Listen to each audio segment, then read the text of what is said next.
오병이어의 표적을 체험했던 유대인 무리들이 우리 지난주에 본 것처럼 예수님을 열심히 찾아 나섰습니다.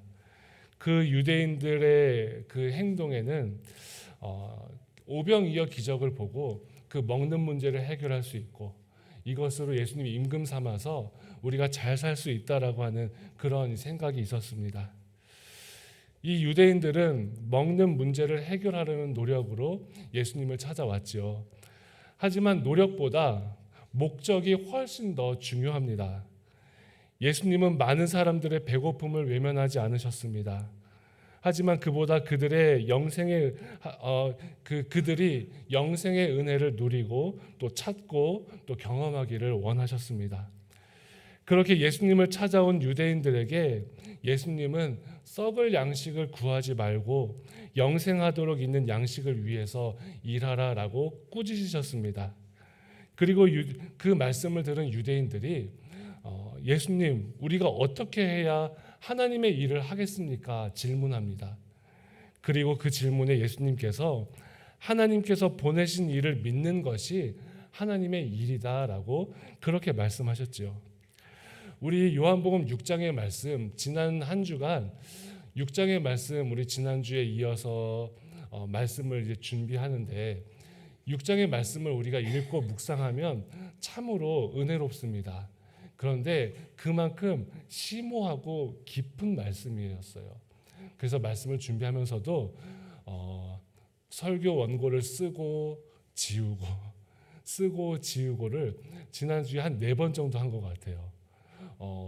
이 말씀의 은혜를 어떻게 하면 쉽게 성도님들과 나눌 수 있을까 고민을 하면서 말씀을 준비하였었는데, 이 말씀을 크게 쭉 읽고 나면 많은 성도들이 쉽게 이 말씀에 대해서 이해할 수 있을 것입니다. 그리고 성경을 읽고 나서 맞아, 우리 예수님을 믿는 게 중요해, 이렇게 이제 우리가 생각할 수 있을 것 같더라고요. 틀린 것은 아니지만 여러분, 우리가 이 말씀을 좀 깊이 묵상하고 생각하다 보니 그 말씀에서 주시는 의미는 예수님을 믿는다라고 하는 그 말에 담긴 참 의미를 찾는 것이 정말 중요하구나, 이런 것들을 깨닫게 되었습니다. 예수님을 믿는다라는 말을 너무 쉽게 생각해서 요한복음 6장의 말씀, 생명의 떡에 대한 말씀을 읽으면서 맞아, 우리 예수님 이제 잘 믿어야지 하고 성경을 그냥 덮어버린다면 이것은 하나님의 뜻을 다 깨닫지 못하는 것일 수 있겠다, 이런 이제 묵상들이 찾아왔습니다. 마치 이런 거죠. 예수님이 오병이어 사건을 행하시고, 얘들아, 이 오병이어 사건 봤지? 이제 믿어야 돼. 예, 알겠습니다. 예수님 믿을게요. 이렇게 하고 끝나는 것과 크게 다르지 않을 것 같다라는 것입니다. 우리 미리 말씀드렸던 것처럼 예수님이 베푸신 이 기적은 수단이 아니에요. 예수님이 베푸신 이 기적은 구원을 받기 위한 그런 수단으로 쓰이는 기적이 아닙니다. 많은 성도들이 우리가 구원을 받고 믿음의 길을 걸어갈 때에 맞아, 내가 예수님을 선택하는 거야, 내가 예수님 구원 받기로 믿기로 내가 결정한 거야, 이렇게 생각할 수 있습니다. 하지만 그것 아닌 것 여러분 아시지 않습니까? 성경에 나온 예수님의 기적을 그저 수단으로 여기면서 성경을 읽고 나서도 맞아, 그냥 예수님 믿으면 되는 거지, 이렇게 끝난다면 우리의 삶의 자리에서 하나님의 뜻이 더 잘 드러나는 일이 아니라는 것이죠. 구원은 하나님이 우리에게 기적을 보여주셔서 우리를 설득하시는 게 아니라 하나님이 우리에게 오셔서 그 기적을 통해서 하나님의 뜻을 알려주시고, 또 하나님께서 그 기적을 통해서 하나님의 사랑을 보여주심으로 우리를 초청하시는 사건이 기적입니다.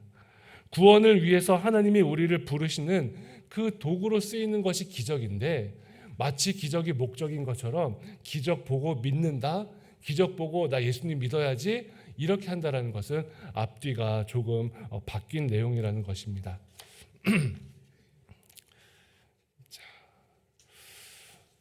예수님을 보내신 그 하나님의 뜻을 오늘 우리가 읽은 성경 본문에서 이렇게 말씀하죠.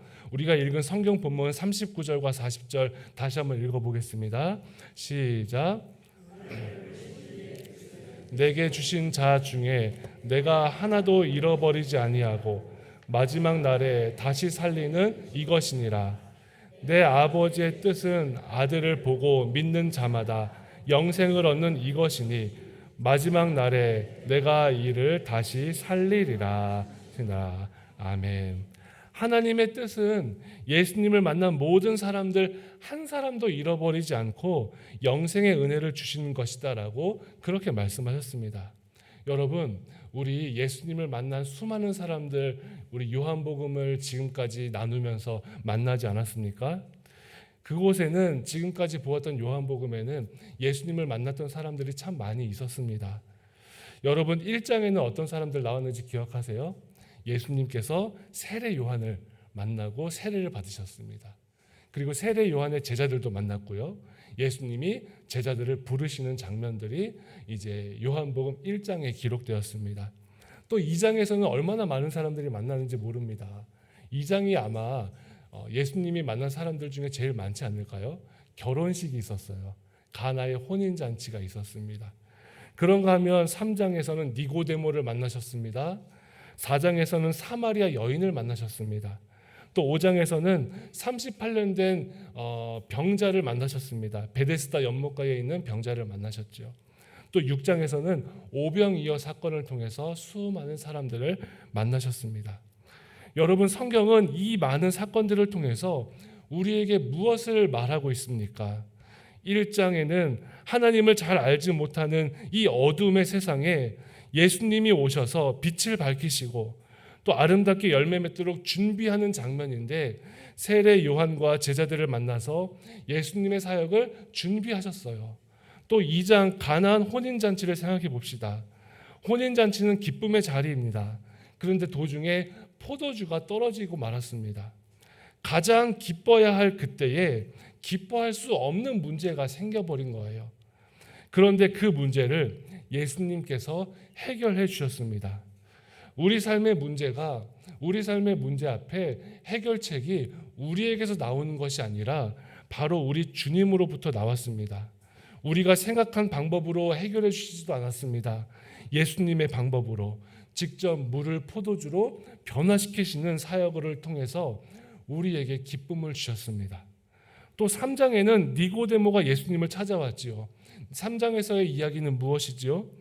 니고데모가 가지고 있었던 지위, 또 실력, 성품, 사회적인 그런 존경, 인간적인 모습, 비교할 수도 없이 훌륭한 사람이었지만 그 니고데모가 가진 어떤 조건으로도 천국 백성 되는 일에는 아무 도움이 되지 않았다라는 것, 거듭나야 한다라는 것을 말씀하셨습니다. 예수님은 니고데모에게 사람이 물과 성령으로 나지 아니하면 하나님의 나라에 들어갈 수 없다라고 말씀하시면서 우리가 들어가야 할 하나님의 나라, 우리가 얻어야 할 하늘 나라의 시민권은 결코 지금 내가 가지고 있는 것으로 바꿀 수 없다라는 것을 말씀하셨습니다. 4장 사마리아 여인과의 대화에서는 어떻습니까? 그 사마리아 여인에게 걱정하지 마라. 구원은 사람의 힘으로 얻는 것이 아니야. 지금 내가 좌절하고 절망 중에 있다 하더라도 절망할 필요가 없어. 남편이 5이었지만 그런 비천한 삶도 하나님이 하시면 구원받을 수 있어. 내가 주는 물을 마시면 영원히 목마르지 않을 거야. 헛된 것에 예배하지 말고 영과 진리로 예배하는 사람이 되어라. 예수님은 어둠에 갇힌 그 사마리아 여인을 찾아가신 것처럼 이 세상의 어두움 가운데 있었던 우리를 찾아오셨고 또 세상을 향해서 우리를 보내시는 주님이십니다. 요한복음 5장 베데스다 연못가는 어떻습니까? 베데스다 연못에 가끔 천사가 와서 물을 움직이게 하는 전설이 있는데 그때 먼저 들어간 사람이 병고침을 받는답니다. 그런데 38년 된 중풍병자, 불편한 몸으로 몸이 움직이지 못하여 들어가지도 못합니다. 그 중풍병자에게는 자신의 삶을 구원할 수 있는 어떤 방법도 없었던 사람입니다. 그때 예수님께서 아무도 찾아가지 않는 그 중풍병자를 찾아가셔서 불쌍히 여겨주셨습니다. 그리고 예수님의 말씀 한마디로 그를 일으키시고 자리를 들고 걸어가라고 하셨어요. 예수님께 올 수 없는 사람에게 예수님이 찾아오셨고 고치시고 구원의 복을 주셨습니다. 이 은혜가 베데스다 연못가에 있었던 그 사람이 그 예수님의 은혜를 누렸고 지금 우리도 그 은혜를 누리면서 살아가고 있습니다. 여러분, 요한복음에 나왔던 수많은 사람들, 그 사람들이 내 힘과 내 능력으로 구원을 이루기 위해서 할 수 있었던 것은 아무것도 없었던 사람들이었습니다. 구원의 은혜는 오직 예수 그리스도의 이름만으로 가능합니다. 여러분, 우리 모두 이것을 잃어버리지 말고 잊지 말고 신앙생활 해 가시기를 바랍니다. 구원의 은혜는 오직 주님의 이름으로만 가능하고 구원은 내 힘이 아니라 예수님이 주시는 은혜로 받는다라는 것을 다시 한번 확인하는 우리 성도님들 되십시오. 그러므로 우리는 예수를 믿는다라는 것을 과시하기 위해서 교회 생활하지 않습니다. 우리는 깨닫지 못했을 때, 죄인이었을 때, 또 각기 제 길로 도망 다녔을 때 예수 그리스도께서 십자가에 피 흘리신 은혜의 결과로 지금 우리는 이 자리에 서 있는 사람들일 뿐입니다. 그저 단순하게 주님의 은혜에 감사합니다. 저도 주님을 믿습니다. 겸손하게 믿음의 길에서 주와 함께 걷게 하옵소서. 그렇게 겸손하게 고백할 수밖에 없는 사람들입니다. 만일 여러분이 다른 성도를 나의 기준으로 평가하거나 또 어떠한 성도들이 신앙생활하는 모습을 보면서 사랑하지 못하고 품어주지 못한다면 아마 우리의 마음속에는 내가 저 사람보다는 신앙이 좋아 이런 생각을 하기 때문에 그럴지도 모릅니다. 저 사람이 믿는 예수님보다 내가 믿는 예수님이 조금 더 나을 거야 이런 식의 생각을 우리가 하고 있다면 아마 다른 성도를 품어주지 못하는 잘못된 신앙인으로 커갈 수도 있습니다. 하지만 성경은 우리의 선택이나 의로 예수님을 믿게 된 것이 아니기 때문에 우리는 결코 자랑할 수 없다라고 하셨습니다. 우리가 오늘 읽은 금주의 말씀이요. 그러나 내게는 우리 주 예수 그리스도의 십자가 외에 결코 자랑할 것이 없으니 그리스도로 말미암아 세상이 나를 대하여 십자가에 못 박히고 내가 또한 세상을 대하여 그러하니라라고 말씀하였지요. 사랑하는 성도 여러분, 내가 구원을 얻는 것이 아니라 하나님이 우리를 구원해 주셨습니다. 하나님께서 마치 죽은 것과 같은 나를 죄에서 해방시켜 주셔서 하나님 자녀를 삼아 주셨습니다.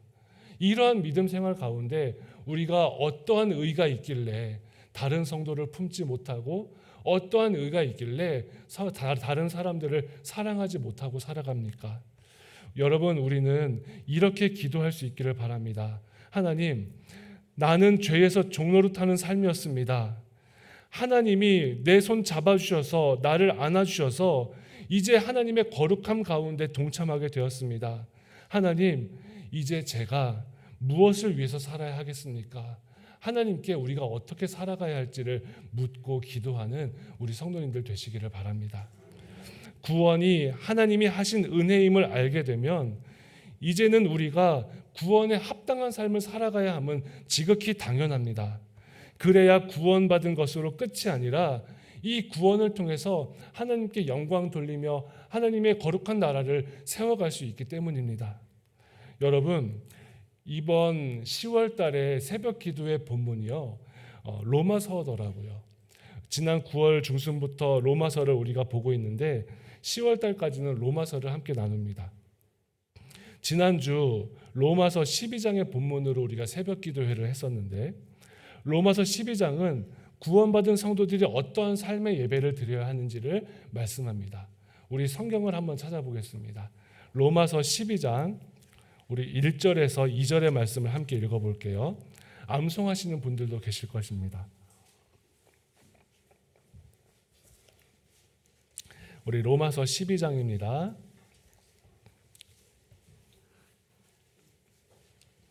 1절에서 2절의 말씀을 우리 함께 읽겠습니다. 신약성경 256쪽이네요. 함께 읽겠습니다. 시작. 그러므로 형제들아, 내가 하나님의 모든 자비하심으로 너희를 권하노니 너희 몸을 하나님이 기뻐하시는 거룩한 산 제물로 드리라. 이는 너희가 드릴 영적 예배니라. 너희는 이 세대를 본받지 말고 오직 마음을 새롭게 함으로 변화를 받아 하나님의 선하시고 기뻐하시고 온전하신 뜻이 무엇인지 분별하도록 하라. 아멘. 로마서 12장의 거룩한 산제사, 하나님이 기뻐하시는 삶을 보면 어떤 삶이 구원에 합당한 삶인지에 대해서 로마서 12장 3절부터 쭉 끝까지 말씀을 합니다.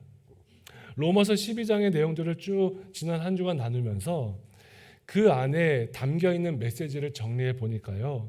먼저 서로의 다양함을 인정하라라고 가르치고 있었습니다. 한 몸에 많은 지체가 있음처럼 성도 각 사람에게 주신 은혜대로 받은 은사가 다르기 때문에 서로를 인정해주고, 못해도 내 기준에 어떤 성도가 하는 일이 부족해도 잘한다, 잘해요, 너무너무 잘하고 있습니다, 못해도 잘한다라고 말해줄 수 있는 그런 서로의 다양함을 인정해 줄 수 있어야 합니다. 못하고 부족한 것 인정해 주시고 잘하고 있는 건 더 잘한다고 함께 기뻐해 주시는 그러한 모습이 구원받은 성도가 삶으로 예배를 드리는 모습 중에 하나라고 말씀하더라고요. 두 번째 메시지로는요, 서로 사랑하는 것이 주님을 섬기는 일이다라고 말씀하고 있었습니다. 형제를 사랑하고 서로 우애하고 존경하기를 먼저 하는 것이 구원받은 성도가 삶으로 예배를 드리는 모습이라고 말씀하셨습니다. 우리 옆에 계신 분들과 다시 한번 인사합시다. 사랑합니다. 사랑합니다. 네, 사랑합니다. 네. 사랑합니다. 저도 사랑합니다. 이제 연습을 하는데요. 우리 공동체 성경학습반에서 사랑합니다 고백하자고 했는데 진짜 그렇게 고백하고 뭐 일주일도 안 됐는데 사랑합니다 사랑합니다 저 혼자도 제가 저한테도 한 번씩 해봤거든요. 막 제 마음이 좀 따뜻해지고 막 밝아지는 느낌이 나는 거예요. 우리 옆에 있는 분들 또 만나는 분들에게 사랑합니다 그렇게 고백하고 또 인사하는 우리 모두가 되기를 바랍니다. 여러분, 제가 이 거룩한 성도의 삶, 또 구원에 합당한 삶을 살아가는 삶의 예배를 위해서 숙제를 하나 내드리겠습니다. 이번 한 주간 여러분 명절 연휴가 시작이 되지 않습니까? 명절 지내면서 많은 친척들을 만나게 될 것이고 또 그 안에는요, 가까운 분들 또 가깝지 않은 분들 또 때로는 조금 껄끄러운 분들도 있을지 모릅니다. 하지만 그런 여러 친척들과 사람들 만날 때에 한 번이라도 사랑합니다라고 사랑해라고 그렇게 인사하는 것이 이번 한 주간의 여러분 숙제예요. 한번 다 같이 해보시기를 바랍니다. 다음 주에 교회 소식 시간에 한번 여쭤볼 거예요. 확인해 볼 테니까 그렇게 해보십시오. 서로 사랑하는 일이 우리 주님을 진심으로 섬기는 일이다라는 것을 기억하십시오. 서로 사랑하는 일이 고난 중에 환난 중에 기도가 멈추지 않게 하는 힘이 된다라는 것을 기억하십시오. 여러분, 서로 사랑하는 것이 주님을 진심으로 섬기는 일이다라고 기억하시면서 사랑하며 살아가는 우리 성도님들이 꼭 되시기를 바랍니다. 그런가 하면 마지막으로 세상과는 다른 길을 걸어가라라고 말씀하십니다. 성경에 보면 로마서 12장 마지막 부분으로 넘어가면은요, 박해하는 자를 위해서 축복하는 삶으로 드리는 삶, 그것이 삶으로 드리는 예배라라고 말씀하셨습니다. 축복하고 저주하지 말라라고 하셨습니다. 세상은 나를 박해하는 자가 있다면 어떻게든지 그 사람에게 복수를 하려고 하고 응당한 대가를 치러야 시원하다라고 말합니다. 그런데 여러분, 그렇지 않습니다. 신명기에서는요, 눈에는 눈으로 이에는 이로 갚으라라고 그렇게 규정하였습니다. 그것을 동해보복법이라고 말을 하는데, 이건 눈에는 눈으로 이에는 이로 갚아라, 이거는 사람이 복수할 수 있는 그 복수의 최대치를 딱 경계로 정해놓은 법이에요. 여러분, 만약에 생각해 보십시오. 세상 사람들은 어떻게 생각하느냐 보십시오. 만약에 제가 버스 정류장에서 버스를 기다리고 있는데 아무 이유 없이 어떤 사람이 벽돌을 가지고 와서 저를 때렸습니다. 그래서 제가 만약 이 한쪽 눈의 시력을 잃어버렸다라고 한다면 얼마나 참담하고 아프겠습니까? 그렇게 시력을 잃어버린 상태로 잠시 있었는데 한 이틀 정도 지나고 나니까 경찰에서 연락이 오기를 그 범인을 잡았다라는 거예요. 그 범인을 잡았는데 마치 법원에서 이 나라의 법으로 당신에게 기회를 주겠습니다. 어떤 제한도 없고 어떤 책임도 묻지 않겠습니다. 지금 당신이 당한 그 일에 대해서 이 사람에게 복수할 수 있는 기회를 줄 테니까 당신 한번 어떻게 하시겠습니까? 라고 한다면 세상 사람들은 어떻게 할까요? 똑같이 벽돌로 치려고 하겠습니다. 그런가 하면 똑같이 벽돌로 치고 나서 무언가 하나 더 뺨이라도 한 대 더 때리려고 그렇게 하려고 할지도 모릅니다. 대부분의 세상 사람들이 눈을 빼앗겼으면 눈뿐 아니라 추가적인 복수를 해야 내가 시원하다라고 생각합니다. 그래야 분이 풀릴 것 같거든요. 그런데 구약 성경에서 나오는 이 동해보복법은 그 이상은 하지 말아라라고 규정해 놓은 거예요. 그 이상 하는 건 하나님의 뜻이 아니다라고 하는 것입니다. 그런데 그것이 맞는 줄 알았는데 그 안에 담겨있는 더 깊은 하나님의 뜻을 예수님께서 신약 성경에서 말씀하십니다. 예수님을 통해서 하나님께서 알려주신 그 뜻은 삶으로 드리는 예배를 행할 때에 악을 악으로 갚지 말고 선한 일을 도모하라라고 말씀하셨어요. 어떤 말씀입니까? 예수님께서 오른뺨을 맞으면 왼뺨을 돌려대라. 겉옷을 가지고 가면 속옷까지 내어주어라. 오리를 가자고 하면 심리를 동행해라. 우리 주님은 그렇게 말씀하셨습니다. 사랑하는 여러분, 이 예가 다소 극단적일 수 있지만 여러분의 삶의 현장에서 나를 핍박하거나 나와 행동과 뜻이 다르고 만약 나를 박해하는 사람이 있다면 내가 복수하기까지 이런 극단적인 예가 아니라 할지라도 그를 위하여서 기도하고 축복하는 삶을 살아가는 것, 그것이 구원을 이루며 삶으로 예배를 드리는 삶이다라고 로마서에서는 우리에게 말씀하셨습니다. 사랑하는 여러분, 얼마나 힘듭니까? 아멘하고 우리가 고백하면서 그렇게 해야지라고 하기는 쉽고 너무나 귀하지만 실제로 그런 일을 당했을 때 우리가 살아가는 건 너무너무 가슴 아프고 힘든 일이 될 것입니다.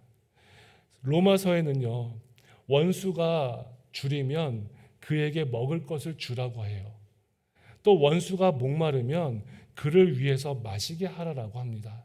여러분, 원수가 앞에 있는데 그렇게까지 할 수 있는 믿음과 또 은혜를 하나님께 구하면서 그 삶으로 드리는 예배, 구원받은 자로서의 합당한 삶을 살아가는 우리 성도님들이 되시기를 바랍니다. 말씀의 결론을 맺겠습니다. 오병이어 사건 이후로 예수님을 따라온 유대의 무리들이 먹는 문제를 해결하고 싶은 마음에 예수님 믿습니다. 예수님 믿고 싶어요. 우리의 임금 되어주세요까지도 하였습니다. 하지만 예수님은 영생하도록 있는 양식을 위해서 일하라고 하시면서 한 사람도 놓치지 않고 한 영혼에게 영생의 복을 주시기를 원하셨습니다. 사랑하는 성도 여러분, 우리의 삶에서 예수님께서 원하시는 그 영생의 삶이 이루어지기를 바랍니다. 능력 많으신 우리 주님께서 내 삶에 하나님의 뜻을 이루어 주시고 하나님의 나라를 세워 주실 때 그 거룩한 사명에 나도 쓰임 받게 해달라고, 나도 구원받은 자로서의 합당한 삶을 살게 해달라고 그렇게 기도하며 살아가는 우리 성도님들이 되십시오. 내 삶의 자리에서 삶의 예배를 올려드리며 주님을 전심으로 찬양하며 하나님 앞에 영광 돌리며 살아가는 성도들이 되시기를 바랍니다. 기도하겠습니다. 살아계신 하나님 아버지, 구원받은 자로서의 합당한 삶을 살아가는 우리 모두가 되게 하여 주옵소서. 전능하신 주님, 주님의 은혜와 사랑으로 이 땅에서 영생의 복을 누리게 하여 주옵시고 하나님 아버지 앞에 거룩한 산 제사를 드리며 걸어가는 믿음의 사람들이 다 될 수 있도록 영생의 복을 누리며 주의 이름을 찬송하며 어떠한 아픔과 고난의 상황에서도 삶으로 드리는 예배를 아버지 앞에 거룩하게 완성해가는 우리 사랑하는 여기교회 모든 성도들 될 수 있도록 역사하여 주시기를 예수님의 이름으로 기도드리옵나이다. 아멘. 우리 다 함께 자리에서 일어나서 하나님의 이름을 찬양하겠습니다.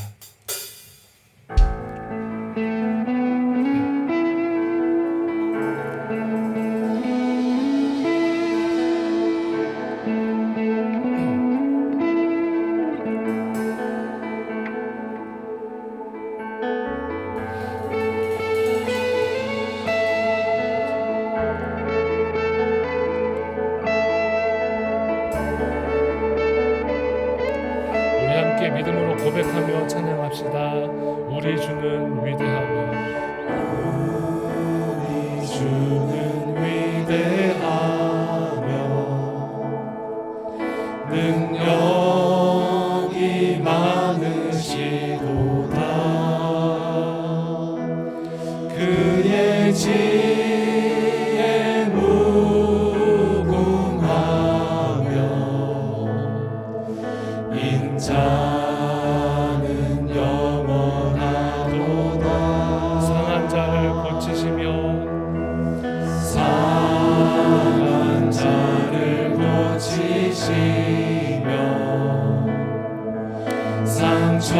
상처를 싸매시도다.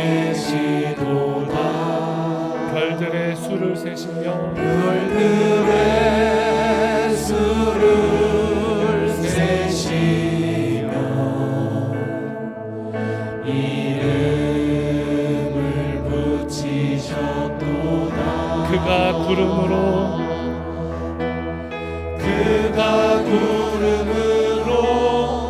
하늘을 덮으시며 땅을 위하여 이 준비하시니 예루살렘아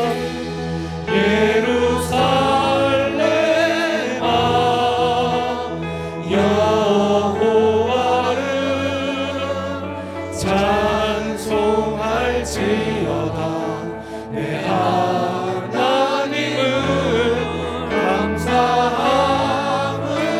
감사함으로 그 앞에 나가며 주 임재 앞에 경배해.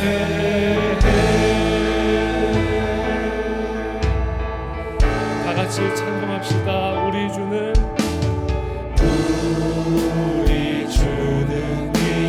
위대하며 능력이 많으시도다. 그의 지혜 무궁하며 인자는 영원하도다. 상한 자를 고치시며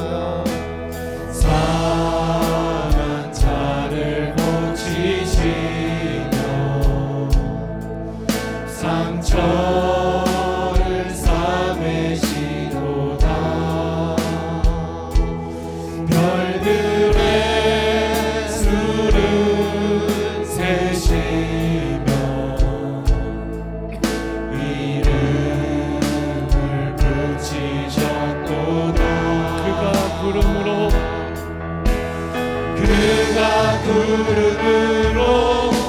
하늘을 덮으시며 땅을 위하여 이 준비하시니 예루살렘아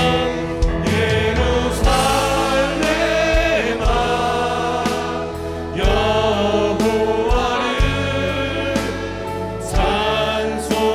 찬송할지어다. 내 하나님을 감사함으로 그 앞에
함께 기도할 때에 하나님, 우리가 예수님을 믿는다라는 그 단순한 고백으로 하나님 아버지 앞에 살아가는 삶이 아니라 내 삶이 구원받은 자로서의 합당한 삶으로 하나님께 드려지게 해달라고 함께 기도합시다. 또한 우리 주님이 주신 구원의 은혜를 삶으로 드리는 예배로 올려지게 해달라고 함께 기도합시다.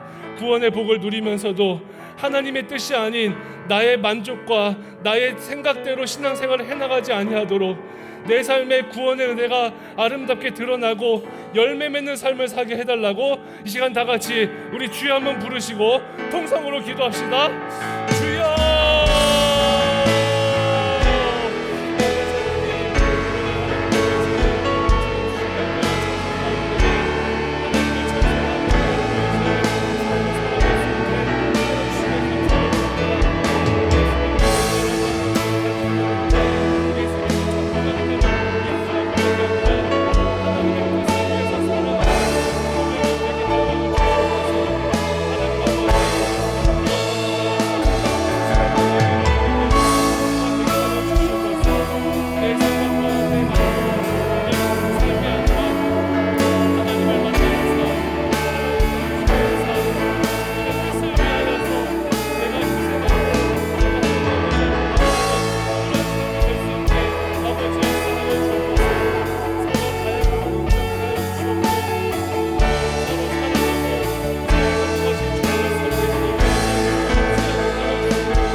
고마우신 하나님, 예수님의 오병이어 기적을 보면서도 하나님의 사랑과 주의 돌보심을 생각하기보다 나에게 유익할 것이 무엇일까, 내 이득은 무엇일까 먼저 생각하는 우리를 불쌍히 여겨 주옵소서.